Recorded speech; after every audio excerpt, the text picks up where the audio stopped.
you very much. It's always wonderful to follow three amazing speakers for two reasons. One, they have already said a lot of the things that I wanted to say. Why do I call that wonderful? It gives me the opportunity to firstly build on what they're saying and also burrow through all the things they have said and create another structure around it. I'd like to answer the how of what much has been said in the morning. And I'm going to structure it in a way that is very popular today. Because as a teacher, one thing I have learned is when I speak, my task is for the receiving student or the receiving audience to be able to respond to that. My audience today is, of course, you, but my audience is also the white paper that will emerge from this conversation.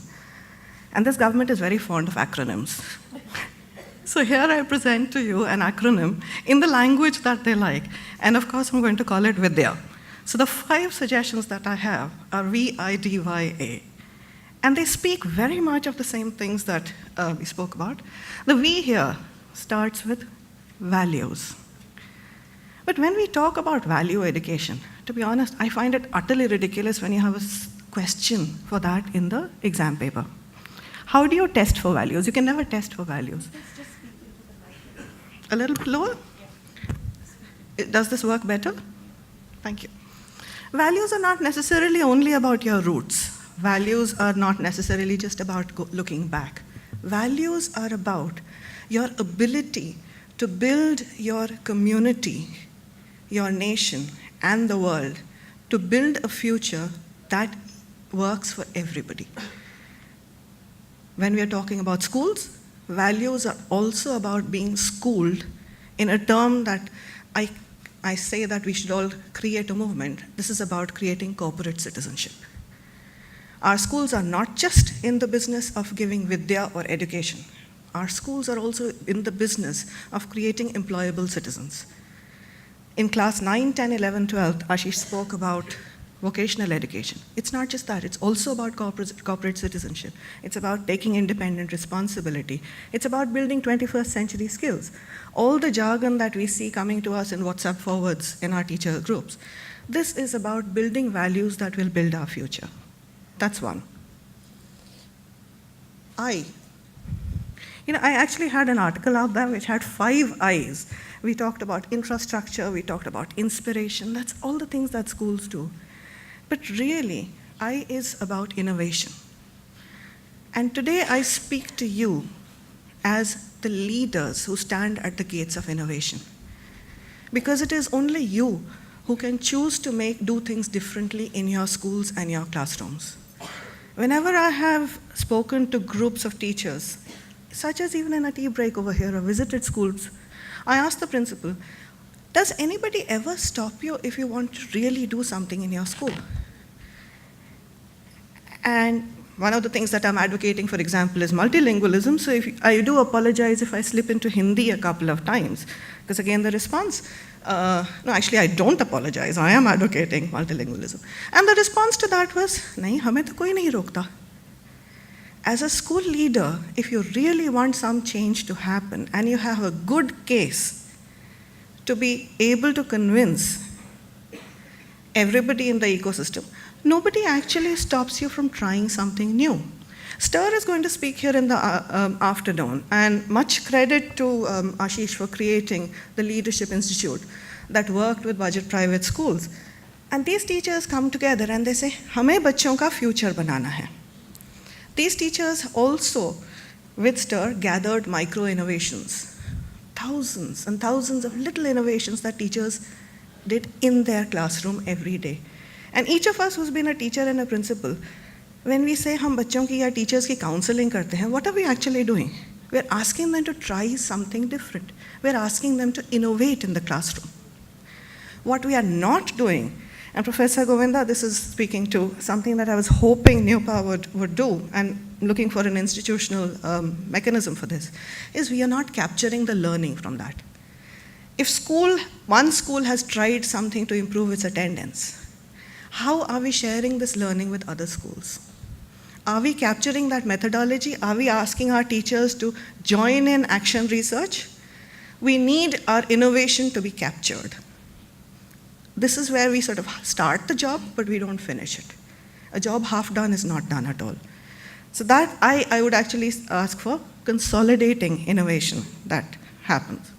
And as I say, ताली एक हाथ से नहीं बजती. ताली की गूंज भी आनी चाहिए. If innovation is happening in the classroom, you need the policymakers to hear of it, and you need them to hear of it in a way that they can understand and listen and respond to it. So that is entirely up to our schools. The D is for diversity. We all grew up with stories of unity and diversity. But that's one way of looking at it. What we also need, again referring to an example that Professor Govinda used, he used the example of STEM schools. Why should all schools be standardized? Some schools are absolutely brilliant at math. Some schools have worked very hard to develop a science faculty. Some schools are incredible in music. We need a diverse range of schools so that children with talents are able to be nurtured. If everybody is trying to be average, then we just end up with an average system. It would be wonderful if all of us could do everything all the time. But let's at least start with some specialization and some diversity and some choice in schools. Diversity also says, and this is something that we know as teachers all the time, that teachers may be standing at the front of the class and actually saying one thing, but every learner in the classroom is listening to a different thing. Every learner learns as an individual. A teacher may be teaching a group, but learning is individual based on your past experience, based on what you have read. In theory, we talk about that as economic advantage or at the education level of your parents, but it's really about what you know before and how you can connect with it. The teacher's job is to create that connection. You will need to create something better than a one system fits all. We will need to create a far more diverse and heterogeneous thing. And this is where we happen to stand at a brilliant point of time in the world. We stand where technology has given almost every teacher a smartphone in their hand. Almost every teacher. Just yesterday I was speaking to teachers, school heads from the distant, I don't know if you know of Nu in Mewat, which is a very, very deprived area, awful learning levels, etc. And all the teachers, and we asked them, "Aapko kya chahiye?" We were trying to fund these schools for some thing. We asked them, "Aapko kya chahiye?" Humko smart board chahiye. Hamare teachers ke paas training nahi hai. We need our teachers to be trained in smart boards and computers. How many of your teachers actually can work on computers? Not more than 5 to 10% across the schools. How many of your teachers can operate a smartphone? Oh, 80 to 90%. That's not a problem. You see, these are teachers who are absolutely proficient in something that is accessible to them all the time. And yet they're hunting for something that comes down the system. Why? Because they're not able to connect and now I'm connecting the I and the D. They're not able to innovate in diverse ways. They've been told this is the way you do things. Good schools have smart boards, so we will follow the line. You don't need to follow the line, you can innovate. Hame library chahiye. We have all the books, we don't have a room for a library. Well, you have a cupboard in each classroom that you have. Start a classroom library. It's time to move away from one way of doing things to diverse ways of doing things. And we need to build more diversity into the system. In fact, one of the things that we were talking also about standardized exams. And because one should always call an assessment leads the whole story, unfortunately. We are led by our assessments. I would also call for diversity in exams and many, many chances in exams. Dr. Madhav Chavan this morning spoke about exam centers as an example. He said, if you have an exam center where somebody goes and can take an exam, and he spoke about a 10-year-old's exam and a 14-year-old's exam, I would actually like to take that forward. Just create an exam system, log in. You should be able to log in to any possible exam. Have a supervisor over there. Cheating nahi honi chahiye. Log into any exam and take it again and again. Class 10 इस बार नहीं हुआ, take another class 10 paper. अगली बार नहीं हुआ, try again, come back in 6 months. We are a nation with increasing student suicides. And why are our students under so much stress? Why is that 11th and 12th that Raja spoke about so stressful for all of us? Because एक ही chance है बेटा कर ले. This is our last chance. Is there such a, just because we created a system like that, our children are trapped in this last chance? Give them more chances, create diverse exams. Give them exams in music, let them get certificates in other things. But let them do it again and again. This is where diversity comes in. Why? And I will defer to expertise here at the table. But this is something we rarely talk about, but it is true. Y stands for yields. And whether we talk about it or not, all of our students and all of our parents, and therefore our schools, are looking for vasuli. How do we measure how good a school is? Some of us have been advocating learning outcomes. Some of us have been talking about NAS tests or standardized tests. There are many ways of doing it. I personally think a value-added test is much better.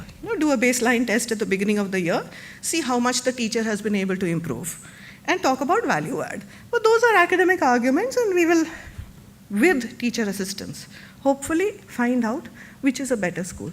But how do you know which is a better school? How do you know which school gives you more vasuli? Attendance. So I went to a basti close to my house and I asked a group of mothers sitting in the sun, कि आपको school से क्या चाहिए? Just before coming here in preparation for this session, आपको school से क्या चाहिए? And this answer was very simple and actually very deep. They said, बस स्कूल ऐसा कुछ करें कि हमारे बच्चों की attendance बनी रहे. What does this mean for us teachers? That is an indication, very politely they're telling our teachers that you are not creating enough engagement in the class. Your job is to be that attractive energy field that creates engagement in the class, that brings students back into your classroom again and again. As a school head, how do you know that your school is doing really well? The only metric I would look at is how many applications did you have? What is the ratio of applications per seat? How do we know that IIM Ahmedabad is a wonderful school? Because you have so many applications for so many seats. You're doing really well, that's why people want to come to you. In the current system, make your school a desirable place. Professor Govinda also said, people should want to come to your schools. He talked about it in terms of comfort.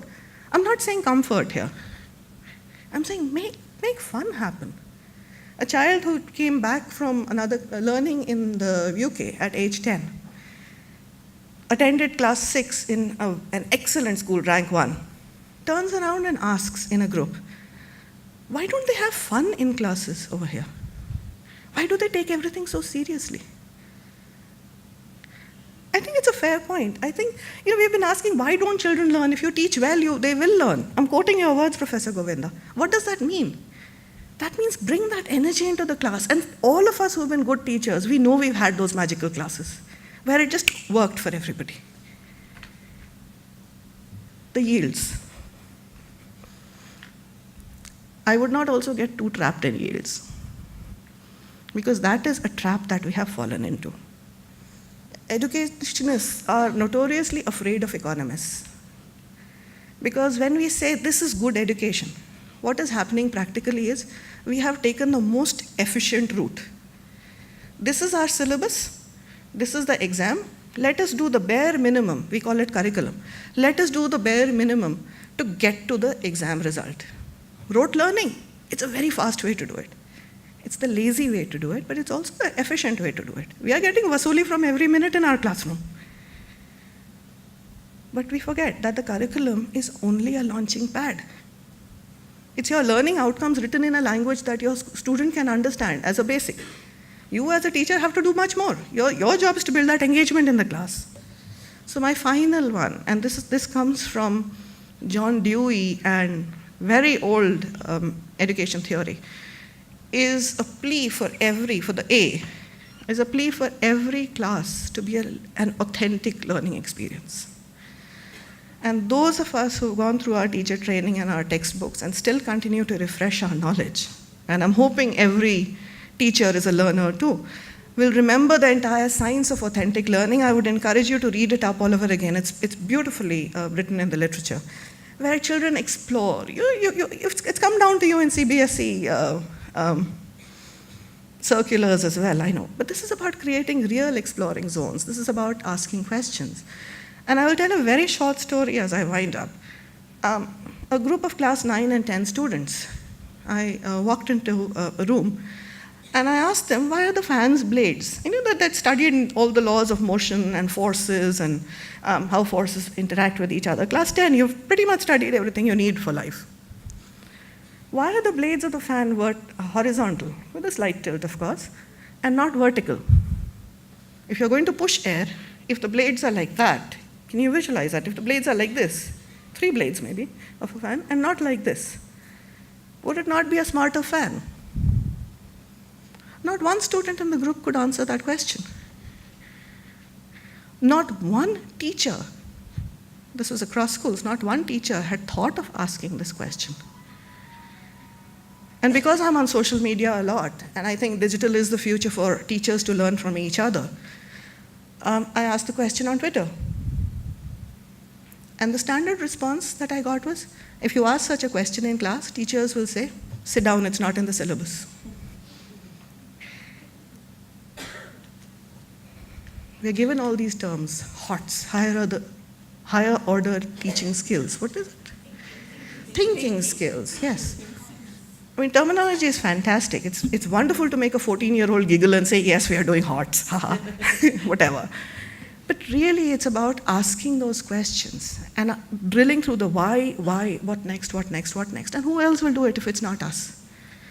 As teacher leaders, as school heads, who else will encourage our teachers to take that one step forward, if not us? I'll end with just one line from an advertisement that I remembered. I think it was, because we're all speaking about a pain point in our thing. और pen का नाम आता है, there's a pain balm, जिसका एक ad line था, आह से आहा तक. And I think that is the stage we are at. And that is the task that is enjoined upon all of us as teachers and learners. कि students की उस आह से कि हाय हमें क्लास करनी पड़ रही है, we have to take them to that point of aha where they discover, yes, this is what this is about. This is what I'd like to share with you. Thank you. Thank you so much.